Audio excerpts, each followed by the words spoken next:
Hello all, welcome to my channel. ఈరోజు special గోధుమ పిండితో చిప్స్. హెల్తీగా టేస్టీగా అద్దిరిపోతుంది. ఇది టీ టైమ్ స్నాక్గా, పిల్లలకు స్నాక్స్ బాక్స్లో లేదా జర్నీలో స్నాక్స్ కావాలనుకుంటే ఇదైతే బెస్ట్ స్నాక్. చాలా బాగుంటుంది టేస్ట్. రెగ్యులర్గా కాకుండా నేను చెప్పిన విధంగా ఒకసారి ట్రై చేయండి. పిల్లలు క్షణాల్లో ఖాళీ చేస్తారు బాక్స్. అంత టేస్టీగా ఉంటాయి, హెల్తీ కూడా. దీనికోసం మల్టీగ్రెయిన్ పిండి అయినా తీసుకోవచ్చు, గోధుమ పిండి అయినా తీసుకోండి. గోధుమ పిండి ఒక కప్పుకి 2 స్పూన్ల నేను బియ్యం పిండి వేసుకున్నాను. 1 స్పూన్ వాము, 1 స్పూన్ కసూరి మేతి వేసుకున్నాను. వాము కసూరి మేతి అస్సలు మిస్ చేయదు, టేస్ట్ చాలా బాగుంటుంది. అలాగే టేస్ట్ తగ్గట్టుగా ఉప్పు కారం వేసుకోండి. ఇవి ఉప్పు కారాలో అంతా కలిసేలాగా బాగా కలుపుకోవాలి. ఇప్పుడే మనం తడి చేసుకున్నాక పిండి కలిపితే సరిగా ఉప్పు కారం కలపదు. ఇక్కడ తగినంత వేసుకోండి. ఇక్కడ నేను కరిగించిన బటర్, అంటే నేను మీగడ కరిగించి వేసుకున్నాను. మీరు నెయ్యి అయినా వేసుకోండి, ఆయిల్ అయినా వేసుకోవచ్చు. వేడి మాత్రమే వేయాలి.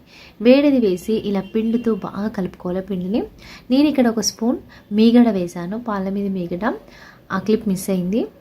ఇలా వేసి ఇలా గులాబ్ జామ్ పిండిలాగా కలుపుకోవాలి. చూసారా, వీడియోలో చూపించిన విధంగా ఉండాలి పిండి. అప్పుడే గుల్లగా క్రిస్పీగా వస్తాయి.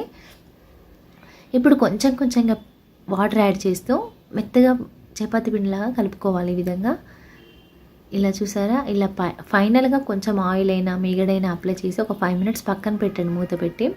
ఒక 5 మినిట్స్ తర్వాత పెద్ద ఉండల్లా చేసుకొని పిండి చల్లేసి ఇలా చపాతీలాగా చేసుకోవాలి. మరీ లావుగా చేయొద్దు, మరీ సన్నగా కూడా చేయొద్దు. ఈ విధంగా చేసుకోవాలి. చపాతీ పిండి కంటే కొంచెం గట్టిగా కలుపుకున్నాను నేను. మరీ లూజ్గా కలపొద్దు, పిండి సరిగా రావు చిప్స్ ఇవి. ఇలా బాగా స్ప్రెడ్ చేసుకోండి రౌండ్గా. ఇలా స్ప్రెడ్ చేసుకున్న తర్వాత మనకు నచ్చిన షేప్లో కట్ చేసుకోవచ్చు. పిల్లలకి డిఫరెంట్గా ఉంటే ఇష్టం కదా, మీకు నచ్చిన షేప్లో కట్ చేసి పిల్లల కోసం అయితే సర్వ్ చేసుకోవచ్చు. ఇక్కడ నేను డైమండ్ షేప్లో కొన్ని, ట్రయాంగిల్లో కొన్ని కట్ చేశాను. పిల్లలకి అట్రాక్టివ్గా ఉండడానికి డిఫరెంట్ షేప్లో అయితే కట్ చేసుకోవచ్చు.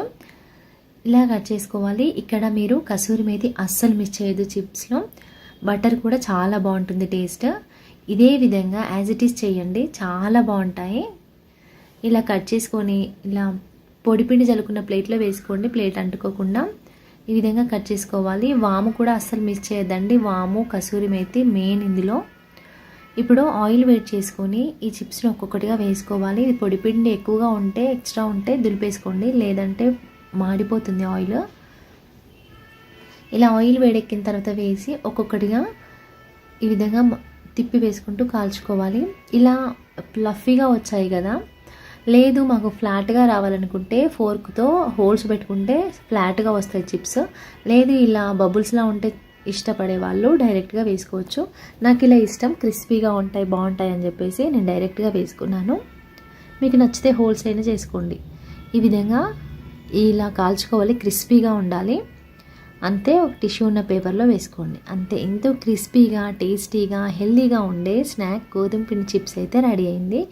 పిల్లలకి ఈ విధంగా చేసి పెట్టండి, అడిగి మరీ చేయించుకుంటారు, అంత బాగుంటుంది. మీకు కనుక ఈ రెసిపీ నచ్చితే లైక్ చేసి సబ్స్క్రైబ్ చేసుకోవడం అస్సలు మర్చిపోవద్దు. Thank you for watching. Please subscribe.